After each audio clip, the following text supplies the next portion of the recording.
no one will believe you. Those were the very words I first heard that day. And I believed them. Not because they were, not because he said them, but I believed the words because for me, silence was way better. It was like a lifestyle. I believed silence more than I believed the truth. And so for us to even get it where it all started, you have to go back a bit. In the year 2006, I was just 3 years old. But these memories, they continue to be stuck in my head. Life happened, and my life turned to a dark place. So it was in one morning, my mother coughed blood. And I can remember the panic in the house, the neighbors coming in, my elder siblings trying to care for her. And soon after, Dad came home to take her to hospital. And I remember the days that followed, the house felt silent. And the neighbors who would now come and just care for us, now it was different. And I was just a child, and these are things, it's fascinating. At 3, you wouldn't expect anyone to remember. But for me, you see, when some things do happen to you, you just remember them. And so one day, we were coming back from school, and I came, and the atmosphere was different. Before, it was just it's morning, we boil water, we put food in hospital flasks, and in the evening, someone would come back with updates from hospital. But it was never to me. For me, it was just, she's still there, she's resting. And I remember days just kept waiting, and all I could hear is, you have no one to ask questions, because even who will you ask? You yourself, who can you ask? And so this one day I came home and I found all the flasks from hospital were now back home. And no one explained anything. It was just silence. And the only thing they said to me was, Mommy is resting. And because when you rest, you sleep. She's sleeping. And you need to take her to somewhere where she can rest well. What they did not tell me is that that place she was going to rest was her own grave. And so we travel to Shags. We go and we bury her. And after Mom's funeral, things were moving very fast, but not in a way that a small child would understand. First, Dad left and went back to work. And now we're left in the hands of our aunt. And I remember I didn't know how to feel. I was too young to name grief. But I remember the house felt colder. Nothing like it felt like home. There were new rooms, new rules, everything was new. New tone, new routines.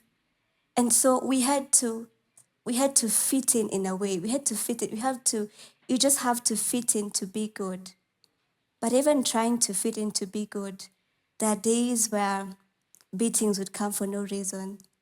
There are days where you'd be asked to toughen up. And, when you're asked to toughen up, you don't toughen up in that moment. You start learning new things. And so for me, I learned to suppress myself. I learned to shrink to be accepted, to shrink to be noticed. And in that place at Shrugs, what shrinking meant is that it meant you make yourself small. That is emotionally and physically, you make yourself small. And so that meant there's no asking questions.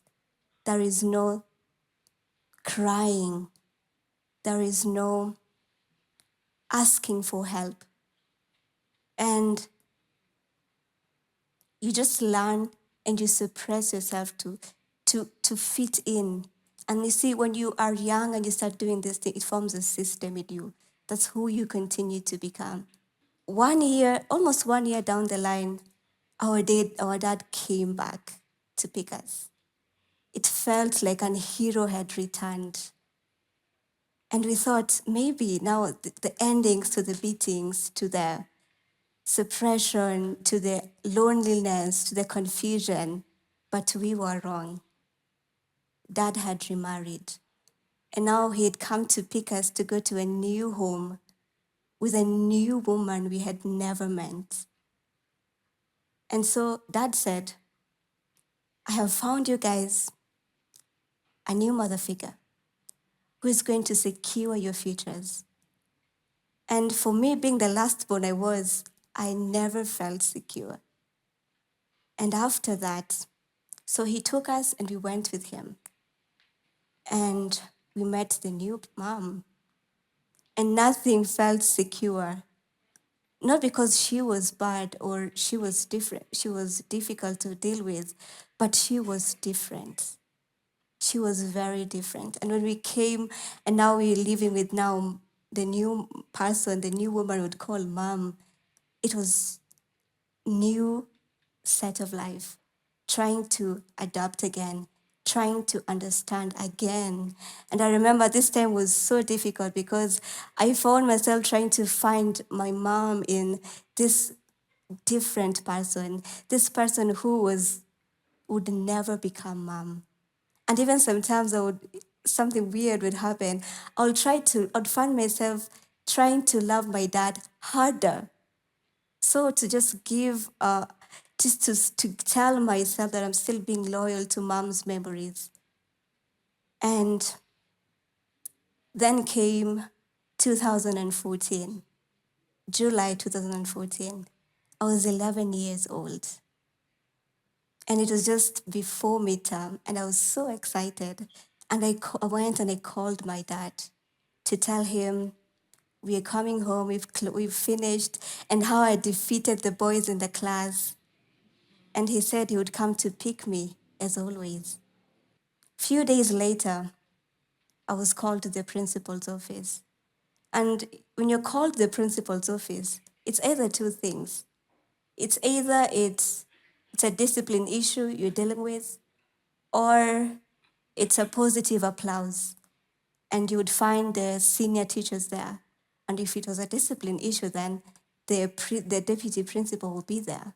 But this time when I walked in the office, the room was different. The atmosphere was so different. I found the school's chaplain. And even before she would say anything, I screamed and I said, my dad is dead? And she said, yes.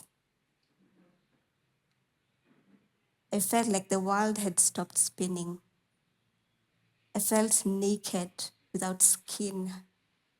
I had no one else to dream with. I had no one to see me as I want to be seen, because it's one thing for someone to see you in a particular way, but it's the way you want them to see you. I felt like I had no one to see the potential in me. And so we buried Dad and we continued. And I thought, when you first meet with grief, it pains you and then you think, I have now hit climax. Like no matter anything that happens, I think I can't feel it anymore.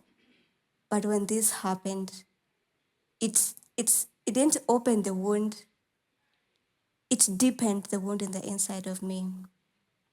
And so life continued, we moved on.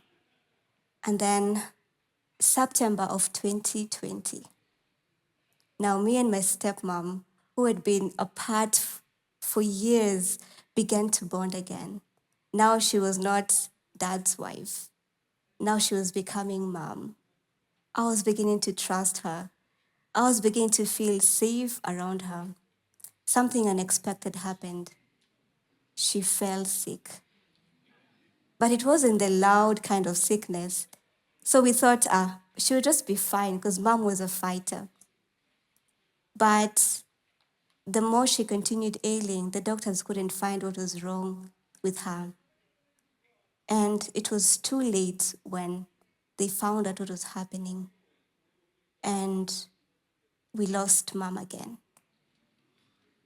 That was in 2020. I was 16 years. And, I was in school. I was studying for my KCSE exams. I was in the chemistry lab when they called me out.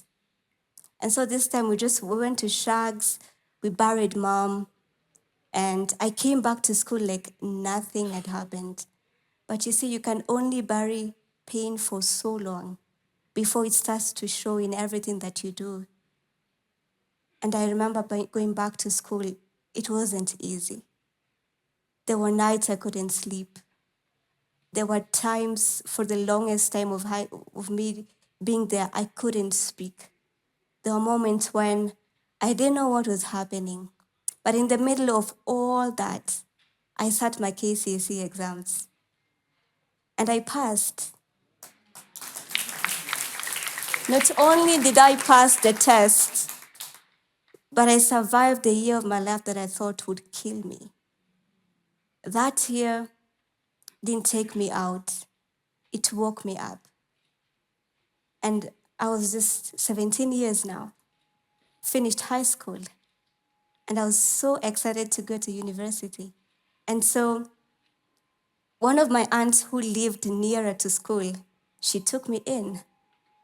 And in those moments is when I was excited. And I thought I'd become and now I was starting to see myself as the biggest interior designer Kenya had ever had. And so I was so excited and to go to school.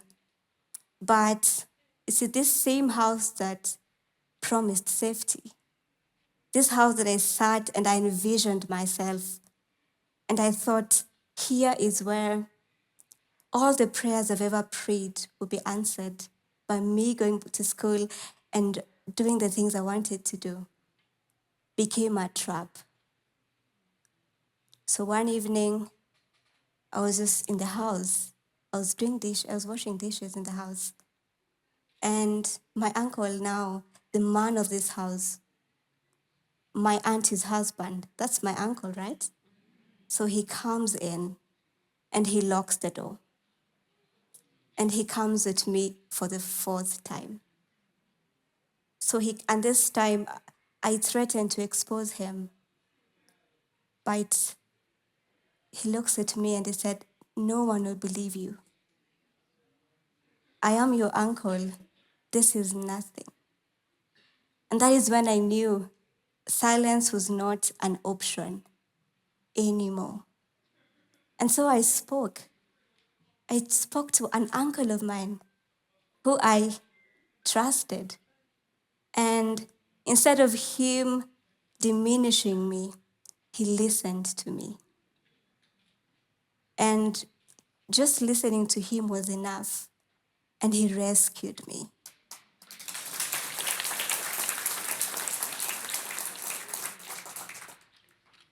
That audacity to speak up allowed me to go to school. And so I did it. I graduated. I earned the interior design qualifications I had always worked towards. And that audacity allowed me to go to school, allowed me not only to continue living, but to continue learning, to continue growing, and even to discover myself. And so this story is not just a story of survival, but it's a story of audacity. The audacity to speak when silence felt safer. The audacity to believe in healing while still bleeding. The audacity to look forward and keep chasing your life, even when everything from the back of you, from the inside of you is shouting, it's over. And I have come to live of audacity. And before I could rise again, I had to build audacity that would take down every single lie that was in my head, to take down every lie that I had believed, to begin to see myself as where you start is not always where you have to stay, to see myself as the audacious person that I was meant to be. And the thing about shame is that shame, when you expose the shame, when you name the shame, it loses its grip. And